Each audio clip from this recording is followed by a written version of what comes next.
Hey, what is going on, guys? DK. Back at you with another video here to bring the 4-game NBA main slate on Thursday. Before I get into the video, if you're new to the channel, welcome. My name is DK. I make daily videos and live stream for NBA and NFL slates on Draftkings. Guys, we actually have a really good Thursday night football show on slate with the Chiefs and the Chargers. Super excited for that one. I'm going to have a video up for that slate, showdown slate, right after this. If you are playing Thursday night football show on slate, make sure to check out that video. If you are unable to watch the videos, I also upload on Apple Podcasts. I'll have a link down below. It's called the DK DFS Show. If you guys have an extra minute or two, if you could leave a 5-star rating and review, would really help me out. If you're interested in signing up for premium content, I offer two different packages on patreon.com. More info down below. The sponsor of today's video is Thrive Fantasy. So Thrive Fantasy is a player prop site where you're actually building out a lineup on player props. You pick, so on smaller slates, you pick 5 of 10 options. Larger slates, you pick 10 of 20, but the less probable the prop is to occur, the more points you receive if you do get that right. So, for example, CADE Cunningham, 17.5 points. The more likely to occur, or the over is more likely to occur, so you get less points. And if the under does hit, it's a little bit less likely to occur, but if it does hit, you get more points. So there's some game theory into it. And yeah, those are the 10 player pops for tomorrow. So if you guys want to try it out, make sure to sign up and use my code DKDFS. It is DKDFS, all one word. You get 100% match up to $100. So if you deposit, use my code $100, you get a free $100 to play with on this site. And finally, again, if you guys do enjoy all the content I put up on YouTube, make sure just to hit the like button, subscribe, and hit the notification bell. Let's try to aim for 125 likes on this video. All right, so before we get into players and the prices for this 4-game slate, let's look back mine up here from tonight. So here, let's go to, I do not have it up. Oh, I don't have it up right now, but hold on. All right, let me show you in contest. So low stakes going really well. Basically, if I entered probably any other tournament, would be doing really well as well. But I'll show you in my $100 showing entry in 1 second. But yeah, this is, again, very easily, this is the $10 big tournament, currently winning over 3x. So Lowry, don't get me started there, but Brunson, Robinson, actually had a good shooting game from Robinson. Daniel Tice, that game, Houston just got destroyed. Sengun Goat, still my pick for Rookie of the Year. Just give him minutes. Give him minutes, you see what happens. Play Sengun more. Holiday, absolute smash, Struss, and then Jokic. Faders got bailed out because of a blowout. Was on pace for like 80 again. Jokic is just insane. But all right, here, let me show you that. Look at this left side here, guys. I'm 13th. You see this lineup train? See the score? 304.75. See my score? 303.75.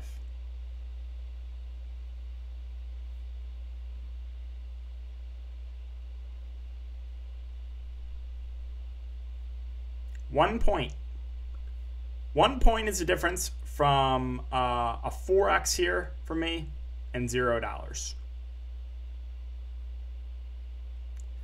Now, even though I am extremely tilted, what I am happy about is there are still people just playing the optimal lineup in GPPs, which is, it's just a minus EV move, right? Lineup trains like this, sure, it's annoying on a night like this when I get absolutely screwed by 1 point in a $400 swing because of it.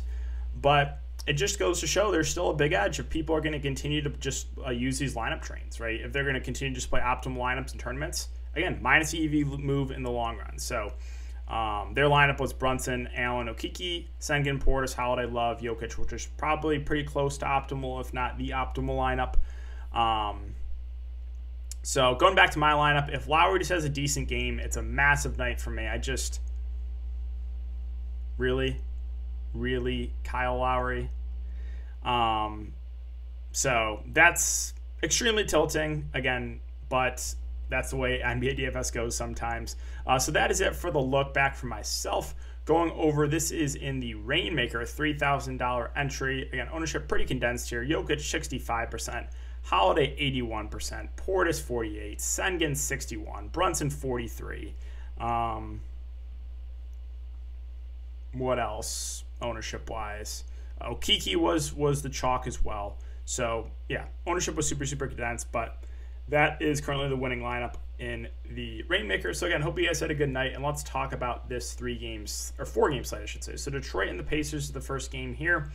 CADE Cunningham at the top at 8.6K. I think is a viable contrarian spend-up. We've seen the upside. He's a guy that can stuff the stat sheet. I don't mind the matchup here at all. But we've also seen the floor just because this Pistons team is terrible and they get blown out a lot.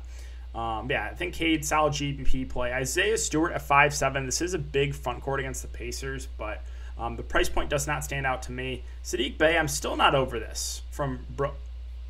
With no Jeremy Grant, 9 fantasy points in 26 minutes. Send him to the G League.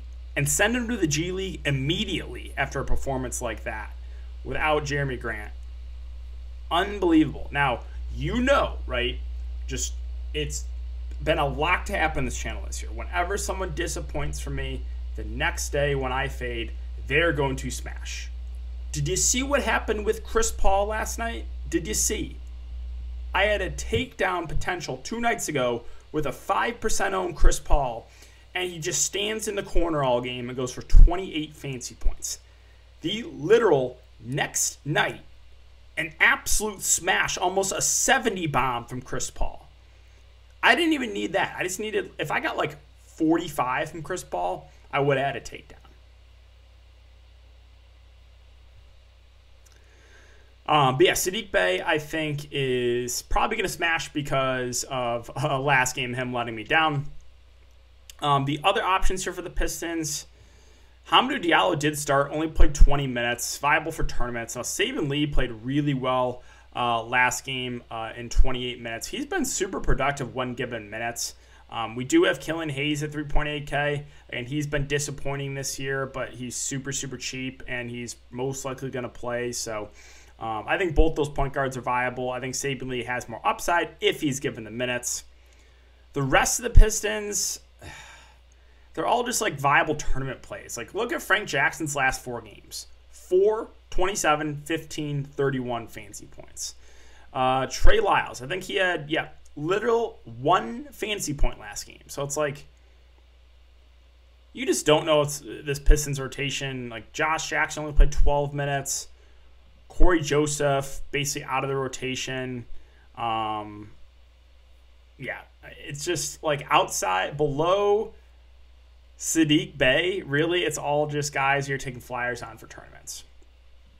Moving on to the Pacers, so it's a great spot here if the Pistons keep the game close. Now, the price in Sabonis I don't love at 10.5, but yeah, if the Pistons can somehow keep the game competitive, don't be surprised if Sabonis smashes here. Same with Brogdon at 8.4. He's playing big minutes, so those two look good.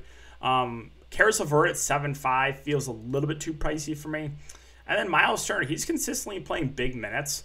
Against this Detroit front court, I think it's doable. But yeah, the price points are up on the top 4 guys there for the Pacers. Duarte at 4.6, you know, the minutes are a little bit up and down on him, but we know the upside is there. The other value, like, you can take shots on guys like Holiday and Brissett, but nothing I feel great about. Like, how many minutes did Brissett finish? I don't think they had the Pacers updated stats. How many? Let me bring up the Pacers. I'm just curious how many minutes he got. So he got 23 minutes. Again, the blowout probably got a little bit of extra run there.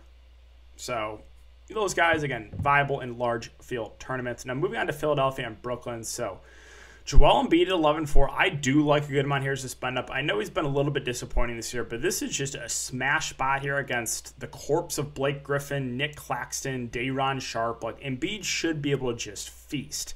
Tobias at almost 9K feels a little bit too pricey. I'm not sure why Andre Drummond is 7K. Tyrese Maxey at 6.9 feels a little bit pricey. I mean, I do like the spot, but I don't love the price. The rest of Philadelphia, like Danny Green, you can always use him in GPPs, but he has to hit his shots to get there. They stuck with Matisse Thybulle in the starting lineup. He's a guy that is a good defender, but not a very good point-per-minute guy when he's on the court. And then Seth Curry, you kind of know the drill, too. He's going to play low to mid-30s minutes, but he has to hit his shots to get value. Now moving on to Brooklyn, so they are once again going to be pretty short-handed. Kevin Durant at the top at 12-3. You actually have to think about it a little bit, right? It's not just like a plug and play for KD, but I think he is one of the best spin-ups in the slate for sure. Should play, about 40 minutes. Just gonna have to do everything for this team with no Harden. Again, obviously no Kyrie, Aldridge out, Harris out, Brown out, Johnson out, Bembry out, Millsap out, Carter out. They are super, super thin. Patty Mills at 6'6" had a good game last game, but now the price has come up on him, so he's just a secondary play for me. The corpse of Blake Griffin, I think I'm going to let others chase that game. I will pass on 5K Blake Griffin. Well, Cam Thomas, I think, is interesting here at 4-7. He was the absolute chalk, literally 100% owned in the Thunderdome last slate, and he went for 8 fancy points. But he's a guy that, is kind of score independent, but when he's hitting his shots, the ceiling is there. So I think he's an interesting tournament play. I think the ownership is going to be super low after he let a lot of people down. Now, David Duke, I think, is going to be pretty popular. Again, funny name. 38 minutes last game for him, 40 fancy points. I think that's kind of an outlier for David Duke.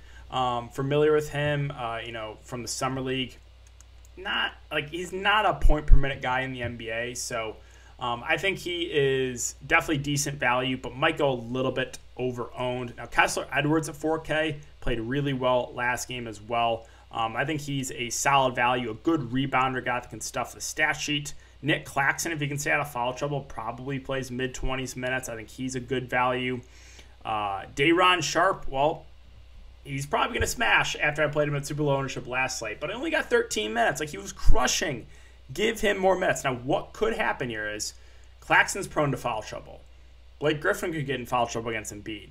There's a chance those two could get in some foul trouble, while Day'Ron Sharpe would be their only other option. So I think he's still viable as a larger field tournament play. And then, yeah, that's really it for the Nets. I think I saw that they signed Galloway. We'll have to keep an eye if he's going to be available for tomorrow.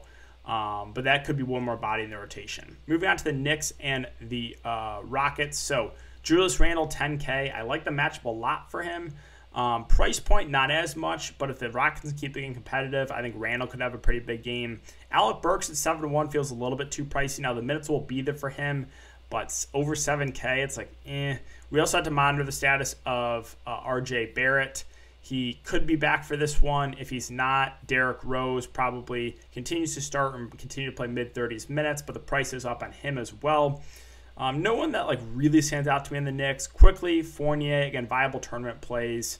Robinson, Noel will split the center minutes. I think I would rather go to Noel, but neither are going to be a priority for me.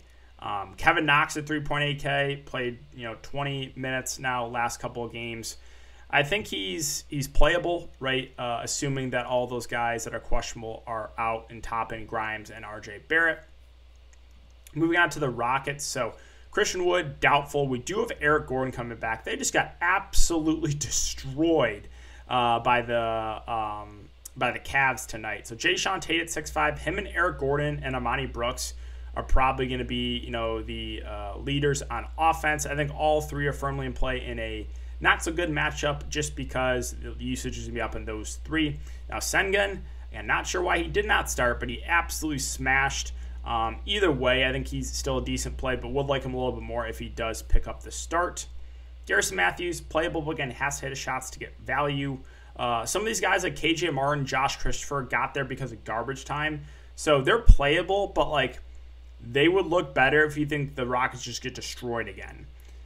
And then I do want to mention Daniel Tice. He played 14 first half minutes. Now, he only played a few more in the second half just because it was a massive blowout. But in a competitive game, he was on pace for 28 minutes. So at the flat min price, if Daniel Tice starts again, I like him for value, right? Now, the way where he would fail is either foul trouble or they get blown out insanely like they did last game. So Daniel Tice, if he starts again, I think is decent value play. And finally, Washington and Phoenix. So Gafford got a little bit banged up, but he did end up returning.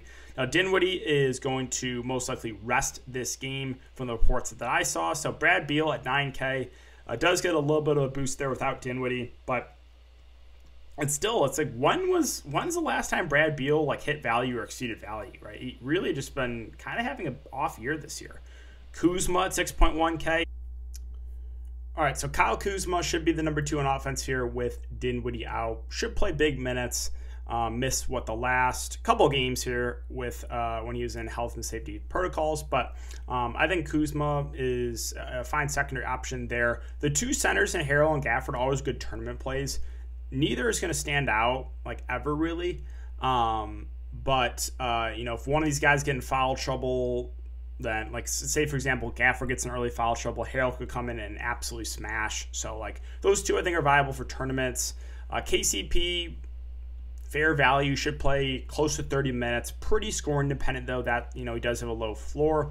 And then with Dinwiddie most likely resting, Aaron Holiday and Raul Neto should get more minutes. Would expect Holiday to start because he's been starting every single time basically that Dinwiddie's been out. So I think those 2 firmly in play for value. Holiday probably gets more ownership, but you know, both guys are in play for some salary relief.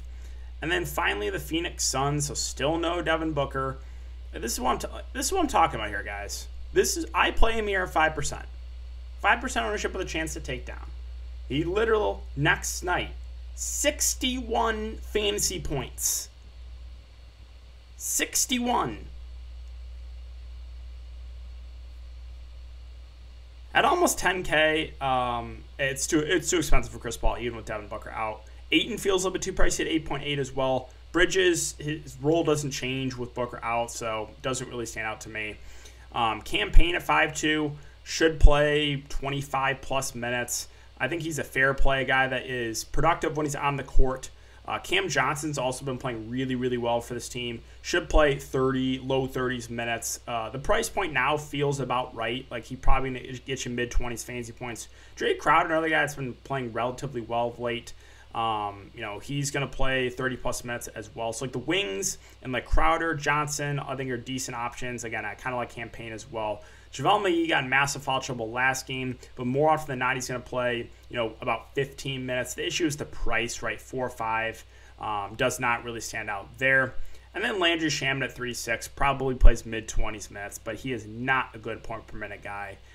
Peyton will get some run, but I just can't stomach that even on a small slate. So, yeah, guys, that's going to do it for the video today. If you have been enjoying, just make sure to hit that like button, subscribe, and hit the notification bell. Again, I will be doing a YouTube live stream tomorrow, so make sure to check that one out, guys. Thanks again. Really appreciate all of your support, and I will see you in the next video.